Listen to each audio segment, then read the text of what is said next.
Kerala Congress Joseph വിഭാഗം മുതിർന്ന നേതാവ് തോമസ് ഉണ്ണിയാടൻ മന്ത്രിയാകാൻ സാധ്യതയില്ല എന്നൊരു വിവരമാണ് പുറത്തുവരുന്നത്. കേരള കോൺഗ്രസിൽ നിന്ന് മന്ത്രിസഭയിലേക്ക് മോൻസി ജോസഫിനാണ് ആദ്യ പരിഗണന.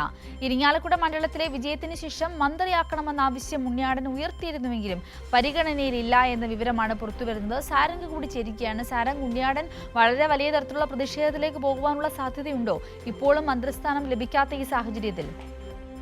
സിന്ദൂരി, ജില്ലയിലെ മുതിർന്ന നേതാവാണ് കോൺഗ്രസിന്റെ അല്ലെങ്കിൽ UDFന്റെ മുതിർന്ന നേതാവാണ് തോമസ് ഉണ്ണിയാടൻ. നമുക്കറിയാം, നിയമസഭാ തെരഞ്ഞെടുപ്പിൽ അദ്ദേഹം കുറെ കാലമായി രംഗത്തുണ്ട്. എന്നാൽ ഇപ്പോൾ അദ്ദേഹം മന്ത്രിയാകാൻ UDFന്റെ മന്ത്രിസഭയിലേക്ക് എത്താൻ സാധ്യതയില്ല എന്നുള്ള വിവരങ്ങളാണ് ഏറ്റവും ഒടുവിലായി ലഭിക്കുന്നത്. അതോടൊപ്പം തന്നെ ഈ കേരള കോൺഗ്രസിൽ നിന്ന് മന്ത്രിസഭയിലേക്ക് മോൻ ജോസഫിനാണ് ആദ്യ പരിഗണന.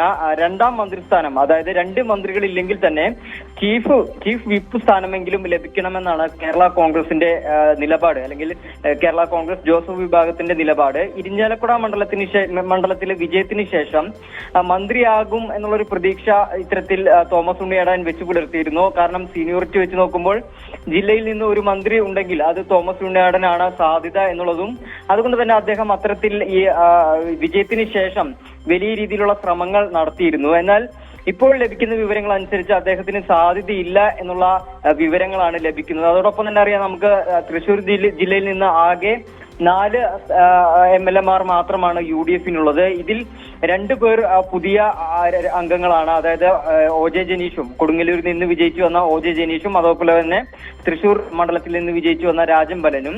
മറിച്ച് നോക്കുമ്പോൾ ബാക്കിയുള്ളത് ചാലക്കുടി മണ്ഡലത്തിലെ സനീഷ് കുമാർ ജോസഫും അതോടൊപ്പം തന്നെ ഇരിഞ്ഞാലക്കുട മണ്ഡലത്തിലെ തോമസ് ഉണ്ണിയാടനും മാത്രമാണുള്ളത്. എന്തായാലും ഈ ഗ്രൂപ്പ് തർക്കങ്ങളും അതോടൊപ്പം തന്നെ കോൺഗ്രസിന്റെ മുഖ്യമന്ത്രി ആരാകുമെന്നുള്ള ഒരു ചർച്ച അല്ലെങ്കിൽ തർക്കങ്ങൾക്ക് ശേഷം അതിലൊരു തീരുമാനം എത്തിയ ശേഷം ഇപ്പോൾ വീണ്ടും ഈ മന്ത്രിമാർ ആരൊക്കെയാകണമെന്ന കാര്യത്തിലാണ് വലിയ തർക്കം നടക്കുന്നത്. ഇപ്പോൾ ഒടുവിൽ ഈ തോമസ് ഉണ്ണിയാടന്റെ എല്ലാ പരിശ്രമങ്ങളും ഇല്ലാതായി പോയി എന്നുള്ള വിവരങ്ങളാണ് ലഭിക്കുന്നത്. എന്തായാലും ഇനി അദ്ദേഹത്തിന്റെ നിലപാട് എന്തായിരിക്കും, അതായത് അദ്ദേഹത്തിന്റെ ഭാഗത്തു നിന്ന് കടുത്ത രീതിയിലുള്ള ഏതെങ്കിലും തരത്തിലുള്ള അതൃപ്തി ഉണ്ടാകുമോ എന്നുള്ളതാണ് നമ്മൾ പ്രതീക്ഷിക്കുന്നത്. എന്തായാലും ഇനി വൈകാതെ തന്നെ അദ്ദേഹത്തിന്റെ ഒരു നിലപാട് കൂടി വ്യക്തമാകുമെന്നാണ് മനസ്സിലാക്കാൻ സാധിക്കുന്നത്.